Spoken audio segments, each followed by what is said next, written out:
இன்றைக்கு கூட ஒரு நிமிட வீடியோக்கு உங்களை அன்போடு வரவேற்கிறேன். வேதம் ஏசாயா தீர்க்கதரிசி மூலம் இவ்வாறாக சொல்கிறது, அபிஷேகத்தினால் நுகம் முறிந்து போகுமா. தேவனுடைய அபிஷேகம் ஒரு மனுஷன் மேலே வரும்போது எவ்வளோ பெரிய கட்டினாலும் சரிதான், பிசாசின் கட்டாக இருக்கலாம், அது கேன்சர் வியாதியாக இருக்கலாம், whatever it may be, everything will be gone instantly. Hallelujah. Because அபிஷேகத்துக்கென்று ஒரு வல்லமை இருக்கிறது. பாருங்கள், இங்கே நாங்கள் கேன்சருக்காக ஒவ்வொரு செவ்வாய்க்கிழமையும் நைட்டு 7:30 நடக்கிற சுகமளிக்கும் ஆராதனையில் ஒரு 5 நிமிடம் ஒரு நாள் ஜெபிக்கிறோம். அப்போ சிங்கப்பூரில் உள்ள ஒரு சகோதரி மரணப்படுக்கையில், 42 வயதான ஒரு சகோதரி மரணப்படுக்கையில் இருக்கிறாங்க. ஒரு பெரிய டிவியில் அந்த குடும்பமாக இருந்து பார்த்து கொண்டு இருக்கிறாங்க.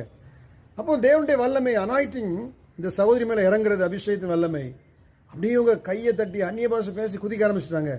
வீட்டில் 6-7 பேர் பார்த்துட்டு இருக்காங்க. எல்லாம் ஷாக் ஆகிட்டாங்க. வாட் ஹேப்பன்ட், என்ன நடந்துச்சு, நாளைக்கு இன்னைக்கு இழுத்துட்டு ஏன்னா 30 ஹீமோ எடுத்தாச்சு, எலும்புந்தோளுமா ஆயிட்டாங்க. இன்றைக்கா நாளைக்குங்கிற சூழ்நிலை இருக்கிறாங்க. ஆனால் பாருங்கள், அந்த அனாயிட்டிங் வந்த உடனே கரங்களை தட்டி குதித்து ஓட ஆரம்பிச்சிட்டாங்க. பின்னாடி பாருங்கள், மருத்துவமனையில் டெஸ்ட் பண்ணி பார்த்தா நோ கேன்சர். திரும்ப 3 மாதம் கழிச்சு, 6 மாதம் கழிச்சு, இப்படி எல்லா டெஸ்ட்டும் எடுத்துகிட்டு அதன் பின்பு 1 வருஷம் கழித்து என்கிட்ட ஃபோன் பண்ணுறாங்க, பிரதர் உங்கள் அக்கௌண்ட் வேணுமே கொஞ்சம் அனுப்பிவிடுங்கிறாங்க. எதுக்காக அப்படின்னு கேட்குறேன். அப்போ தான் இந்த சாட்சியே சொல்கிறாங்க. பாருங்கள், நம்முடைய தேவன் இன்றைக்கும் ஜீவிக்கிறார். தம்பை நம்புகிற யாவரையும் அவர் கைவிட மாட்டார். பிலீவ் ஹிம், அவரை விசுவாசிங்க, ஊக்கமாக ஜெபம் பண்ணுங்க, எல்லா வித கேன்சர் எல்லாமே அழிக்கப்படும். இதை ஏன் நான் போடுறேன்னா, நிறைய பேர் இன்னைக்கு கேன்சரில் வழி தெரியாமல் ஆஸ்பத்திரியில் போய் ட்ரீட்மெண்ட் எடுக்கிறாங்க. நல்லது, ரொம்ப நல்லது, ட்ரீட்மெண்ட் எடுங்க. கூடவே ஜெபிக்கே மறவாதீங்க.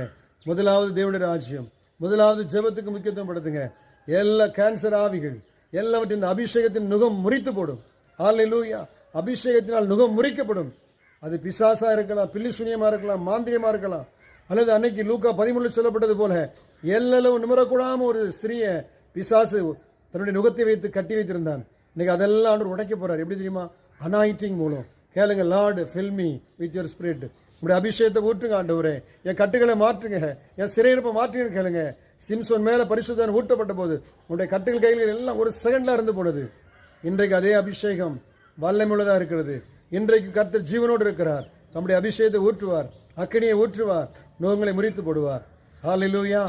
கர்த்தர் உங்களை ஆசீர்வதிப்பாராக. God bless you. இன்றைக்கு கூட ஒரு நிமிட வீடியோக்கு உங்களை அன்போடு வரவேற்கிறேன். வேதம் ஏசாயா தீர்க்கதரிசி மூலம் இவ்வாறாக சொல்கிறது, அபிஷேகத்தினால் நுகம் முறிந்து போகுமா. தேவனுடைய அபிஷேகம் ஒரு மனுஷன் மேலே வரும்போது எவ்வளோ பெரிய கட்டினாலும் சரிதான், பிசாசின் கட்டாக இருக்கலாம், அது கேன்சர் வியாதியாக இருக்கலாம், whatever it may be, everything will be gone instantly. Hallelujah. Because அபிஷேகத்துக்கென்று ஒரு வல்லமை இருக்கிறது.